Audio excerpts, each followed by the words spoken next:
These 6 simple steps are huge time savers. Hi, I'm a music teacher and this is my life.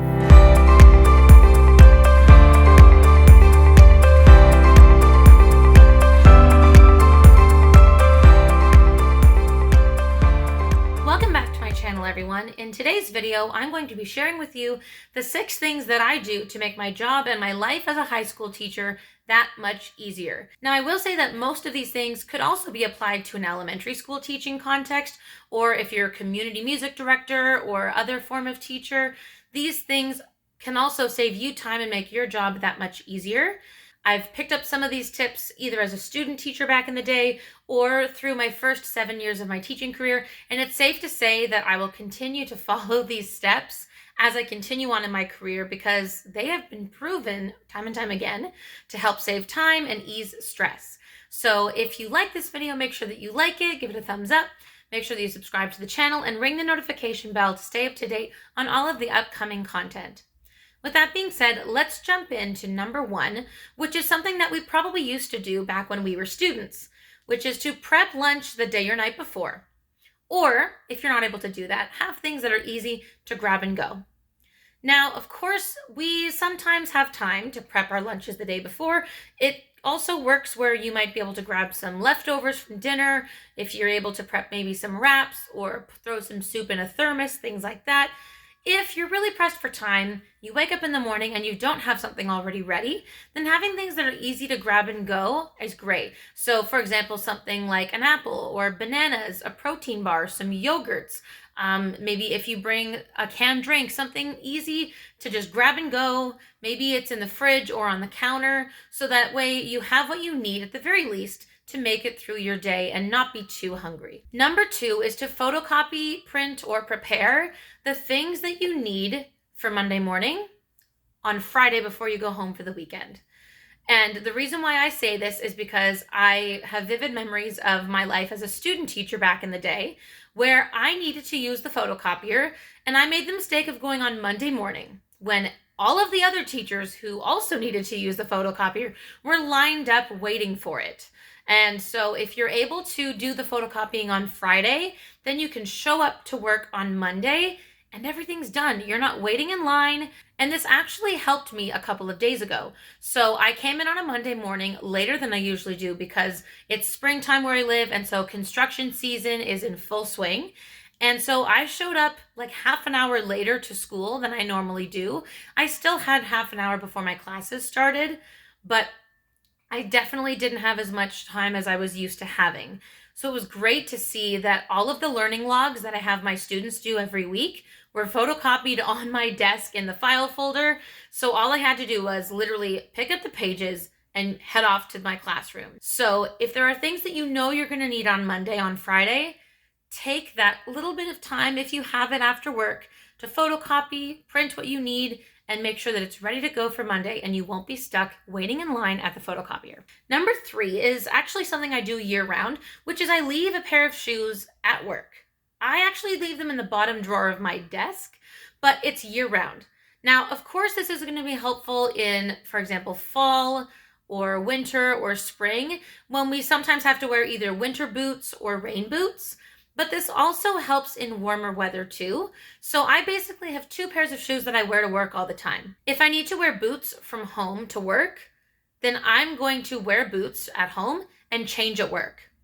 If it's a nice day outside and it's not supposed to rain or snow, then I'm just going to leave home in my flats. The reason why I do this is because I've actually seen this happen to other teachers this year where they show up to work in boots and they forgot their work shoes at home. And I know, at least for me, I don't want my feet to be uncomfortable. I know that my flats have some insoles in them for good arch support. I'm on my feet a lot. So leaving a pair of shoes at work causes me to have one less thing to remember to bring with me every morning. And that is one thing that I know I'm more likely to forget than other things. The 4th thing I do is I leave things that I need only at work that I have no use for at home in my office desk. So particularly my name tag and my photocopy card are always going to stay at work. And the reason why I have these things and I don't need them at home, well, one is a name tag. It has my first initial and my last name on it, and I wear it to school because, unfortunately, I'm short and I work in a high school. So I've had students, even though I've been at the school since September, ask me if I was a teacher.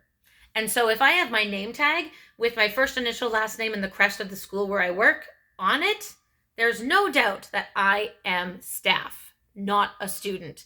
Though honestly, I don't know why they would say that, because I don't dress the same way as most of our students. The other thing I always leave at my workplace is my photocopy card. So if you think of it like a debit card or a credit card where you can tap and it has access to things, I can use my tap card at work to use either any printer or any photocopier. So I use my Chromebook to send a print job to either the photocopier or the printer. I tap a card, and basically by tapping the card, it does a really quick login process. I don't have to type in my username and password on any printer. And then I can just click the print button and off it goes. So I have no reason to bring that home, because there's no photocopier or printer at home where that tap card is going to work with my school login credentials. And how many times this year did I bring it home, accidentally leaving it in my pockets, and then leave it at home the next morning when I needed it at work? So things that I know I'm not going to need at home, photocopy card, name tag, whatever it is for you, leave it somewhere safe at work, maybe in your classroom desk or your office desk. So the fifth thing that I do is I like to print and post important notices or schedules in my office as soon as I get them. So in high schools, we don't really have like a recess outdoor yard supervision the way that elementary schools do. But at lunchtime, we do have a supervision schedule. So this is when we have to go and supervise the cafeteria or the library or certain hallways at lunchtime. And the reason why I print them is because I get so many work emails every day that if I don't print them, it's going to either be near impossible to find them, or I'm just going to completely forget what days I'm supposed to be supervising. And then I get the embarrassing announcement on the PA system: so-and-so, please report to the cafeteria, Mr. or Mrs. or so-and-so, please report to the cafeteria. I don't want that to happen. So if I print and post it, then I won't forget any supervision duties, any staff meetings, any marks deadlines, etc. And the last thing that I do is I use folders in Google Drive, and I have a labeling system for all of my class content so that it's easy to navigate.